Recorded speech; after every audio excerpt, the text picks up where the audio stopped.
ఇక తెలంగాణ ఉద్యమంలో గద్దరుండా బండి సంజయ్ ఉండా అని మంత్రి కోమటిరెడ్డి వెంకటరెడ్డి ప్రశ్నించారు. అణగారిన ప్రజల కోసం గజ్జె కట్టి పాట పాడి ఉద్యమం చేసిండని, ఆయన గురించి కేంద్ర మంత్రిగా బండి సంజయ్ మాట్లాడడం కరెక్ట్ కాదన్నారు.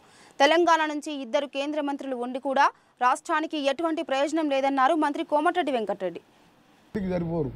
నువ్వు ఆయన కేసీఆర్ అల్లుడని చెప్పి ఆయన లీడర్ అయ్యిండు, నువ్వేమో కేసీఆర్ కొడుకని లీడర్ అయినావు. మా ఆయన ఏం చేస్తాడు? వ్యవసాయం చేసుకుంటాడు.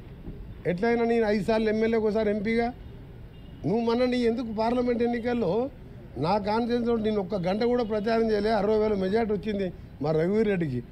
నువ్వు సిరిసిల్లలో 10,000 కోట్లు అభివృద్ధి చేసుకున్నావు కదా, 6,000 మైనస్ ఎందుకు వచ్చింది? 6,000 బండి సంజయ్కి లీడ్ ఎందుకు వచ్చింది? బీజేపీతో కుమ్మకైనావా, లేకపోతే ప్రజలు నీ ముఖం చూడలేక వేరే పార్టీకి ఓటేసినా? అందుకనే నీ కెపాసిటీ కోమటిరెడ్డి వెంకటరెడ్డి పేరు తీసుకునే నైతిక హక్కు లేదు. కోమటిరెడ్డి వెంకటరెడ్డి అంటే నీతి నిజాయితీకి మారు పేరు. 30 ఏళ్ళలో ఒక్కసారి నా పేరు వచ్చింది. నాది ఎక్కడైనా కబ్జాలు చేసి దోసుకున్నాను. నువ్వు ఫార్ములా రేసు, ఈ రేసు గుర్రాలు, బిల్లర్ల గుర్రాలు, ధరణి మీద 2-3 లక్షల కోట్లకి వెళ్తుంది. నీ ఆస్తులన్నీ మొత్తం పక్కాగా బయటపడితే ఒక్కొక్కటి బయటపడి కోర్టుకు పోయి, సుప్రీంకోర్టుకు పోయి కోట్ల రూపాయలు అడ్వకేట్లను పెట్టి నా మీద ఒక చిన్న కేసు అన్న ఉన్నదా? అవినీతి వరకు ఉన్నదా?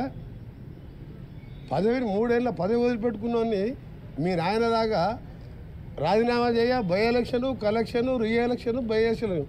నేను రాజీనామా చేసినంటే మళ్ళీ చెప్పిన, ఆ రోజు చెప్పిన, గవర్నర్ ఇంటి ముందర చెప్పిన, తెలంగాణ రాష్ట్రం వస్తుంది, వచ్చినప్పుడే మంత్రి అయితే అప్పటిదాకా మంత్రి పదవి తీసుకొని ఉన్నా. అందుకనే ఆ బచ్చగాల గురించి మాట్లాడకు. నేను ఒకటే చెప్తున్నా, కేటీఆర్ నువ్వు మీ బావ కలిసి మీ నాయనని ప్రతిపక్ష నాయకుడిగా వస్తావా రావా నెక్స్ట్ అసెంబ్లీ సెషన్కు, బడ్జెట్ సెషన్కి అడుగు.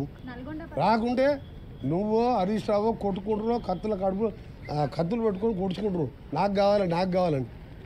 ఆయన ఎట్లా వస్తట్లేడు. మా ముఖ్యమంత్రి గారు మొన్న బాగా చెప్పిండు, కొడంగల సర్పంచ్ 4 రోజులు ఊళ్ళలోకి రాకపోతే తర్వాత వస్తే రాళ్ళ తీసుకొని ఎడబడతారు సర్పంచ్ ఎమ్మడి. ప్రతిపక్ష నాయకుడు 13 నెలలు అసెంబ్లీకి రాకుండా ఏం చెప్పాలి? అవసరం ఆయనకు ఆ పోస్టు? నువ్వు మీ బావ తీసుకొని కొట్లాడు, అప్పుడు మీకు సమాధానం చెప్తావు.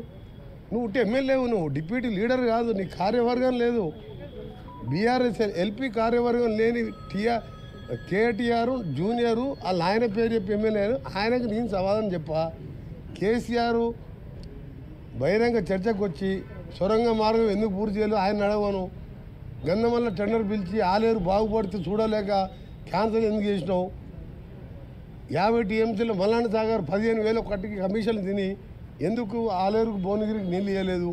మా మూసి ప్రక్షాళన అప్పుడు చేయలేదు, ఇవాళ మేము చేస్తారంటే దాన్ని అడ్డుకుంటున్నారు. అదే ఇవాళ బీజేపీ వాళ్ళు యమునా క్లీన్ చేయలేదు, యమునా మూసి కంటే మూసి డేంజర్ ఉంది. ఆడ కేసీఆర్ మన కేజ్రీవాల్ది కటౌట్ పెట్టి ఆ మురికిలో యమునాలో ముంచి వెళ్తున్నారు. బీజేపీ వాళ్ళు మేనిఫెస్టోలో పెట్టిను, రేపు భద్రం మా గవర్నమెంట్ రాగానే యమునాని క్లీన్ చేస్తామని. ఇక్కడనేమో మూసిని క్లీన్ చేస్తామంటే కిషన్ రెడ్డి, బండి సంజయ్ వీళ్ళందరూ ఏసీ రూములు తీసుకొని ఆ మూసి కాలు వెంబడి ఏసీలు పెట్టుకొని అలా వండుకుంటారు. మేమే మూసి చేసుకోవద్దు. యమునాలో మాత్రం మేనిఫెస్టోలో మూసి క్లీన్ చేస్తామని పెడతారు. నమామి గంగా చేసినాం, సబర్మతి చేసినాం, యమునా కూడా చేస్తాం. ఇవాళ బీఆర్ఎస్ వాళ్ళకు మూసి గురించి అసలు దాని మీద అవగాహన లేదు. ఫ్లోరైడ్ మూసి అన్నీ నాశనం చేస్తేనే 11 సీట్లు దేశంలో ఎక్కడ కూడా అంత మెజార్టీ రాకుని ప్రచారం చేయకుండా మా ఎమ్మెల్యే అభ్యర్థిని గెలిపించినంటే 10 ఏళ్ళు మా జిల్లాని నాశనం చేసినావు. కాబట్టి కేటీఆర్ నీకు మీ నాయనకు మా నల్గొండ ప్రజల ఉసురు తగిలే పాపం పండి మీరు పోయినరు.